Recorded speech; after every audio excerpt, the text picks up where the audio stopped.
अध्यक्ष महोदय, सन्माननीय सदस्य आशिष शेलारजींनी पॉइंट ऑफ इन्फॉर्मेशनच्या माध्यमातून एक मुद्दा उपस्थित केलेला आहे। एकंदर संपूर्ण महाराष्ट्र सध्या या चर्चेमध्ये आहे आणि जे काही त्यांनी उपस्थित केलं इथपर्यंत का येऊन पोहोचतं याचा सुद्धा विचार आपण केला पाहिजे। अध्यक्ष महोदय, जरांगे पाटलांचं उपोषण सुरू होतं ते अत्यंत शांततेने सुरू होतं।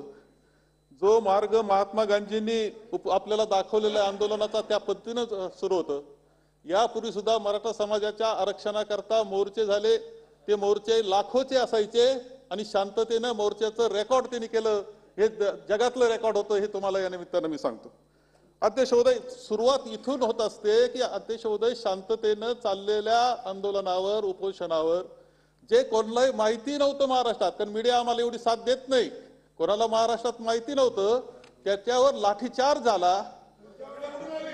गरीब महिलांना मुलांना मारहाण झाली। बोलू द्या, तुमचं शांतता तुमचं शांततेने ऐकलंय, आम्हाला बोलू द्या। नाही थांबा जरा, एक मिनिट बसून घ्या। अध्यक्ष महोदय, एक मिनिट आपल्याला बोलायला देतो मी। एक मिनिट मी आपल्याला बोलायला देतो, एक मिनिट बसून घ्या। हे बघा, अत्यंत महत्त्वपूर्ण आणि गंभीर विषय आज सभागृहात मांडण्यात आला आहे। या मला वाटत नाही सभागृहातला कुठचाही सदस्य अनपार्लिमेंटरी असेल किंवा अनकॉन्स्टिट्युशनल असंविधानिक कुठच्याही कृत्याचं समर्थन करेल। कुठच्याही मंत्र्याला, उपमुख्यमंत्र्यांना, मुख्यमंत्र्यांना, प्रधानमंत्र्यांना हे संविधानिक पद भूषवतात। देशाच्या सेवेसाठी हे असतात, राज्याच्या सेवेसाठी हे असतात।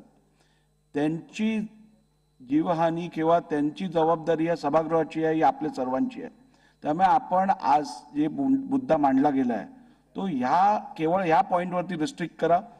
उगीच विषय वाढवण्यात काही अर्थ नाही आहे। जे जे जे जे म्हटलं गेलं आहे त्याचं कोणीही समर्थन करू शकत नाही। त्यामुळे आपण थोडक्यात आता अगदी मिनिटात आपण संपवा। आणि तो अध्यक्ष महोदय, त्यानंतर सुद्धा आंदोलन जे चालू राहिलं ते अति शांततेने ठेवण्याचा प्रयत्न होता। अध्यक्ष महोदय, यामध्ये सुद्धा त्यांच्या सभा ज्या झाल्या त्या लाखोच्या सभा झाल्या, शांततेने सभा झाल्या। एकटे ते बोलत असायचे, बाकी कुठेही गोंधळ नाही, कुठेही एकही अपवाद नाही, अशा प्रकारच्या पद्धतीने सभा त्या झाल्या होत्या। अध्यक्ष महोदय, त्यानंतर त्यांनी मोर्चा जो मुंबईकडे येत होता तेव्हा यामध्ये संवाद तर आमचा कोणाचा नव्हता।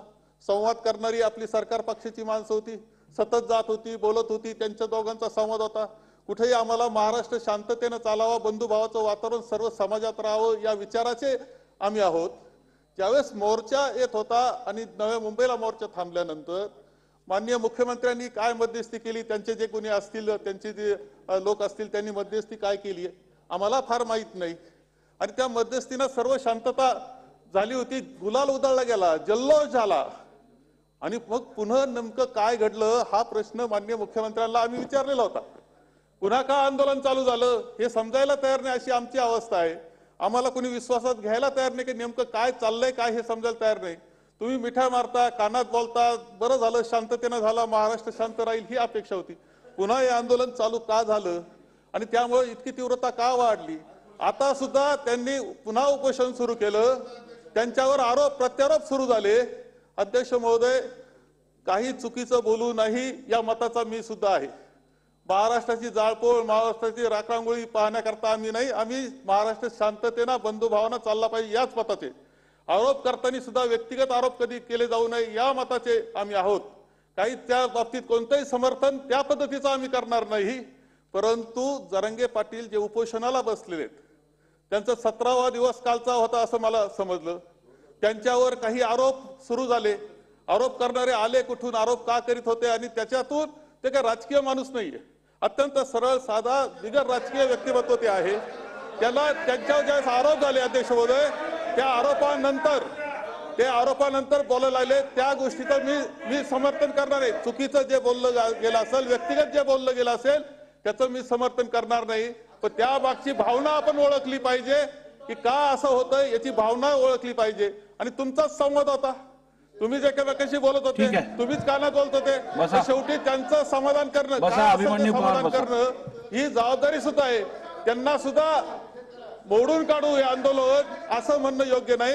संवादानं हा प्रश्न मिटला पाहिजे या मताचा मी आहे. नाही, नाही, अध्यक्ष थोरात महोदय, साहेब, चुकीच्या थोरात बोलण्याचं साहेब, आता समर्थन बस. मी करीत नाही, नाही. नाही. चुकीचं जे बोललं गेलं त्याचं बिलकुल समर्थन मी ठीक करत आहे. नाही. परंतु चाललंय आता त्यांचे आरोप होत आहेत. आता पुढे जाऊया, पुरवणी मागण्यांवर जाऊया.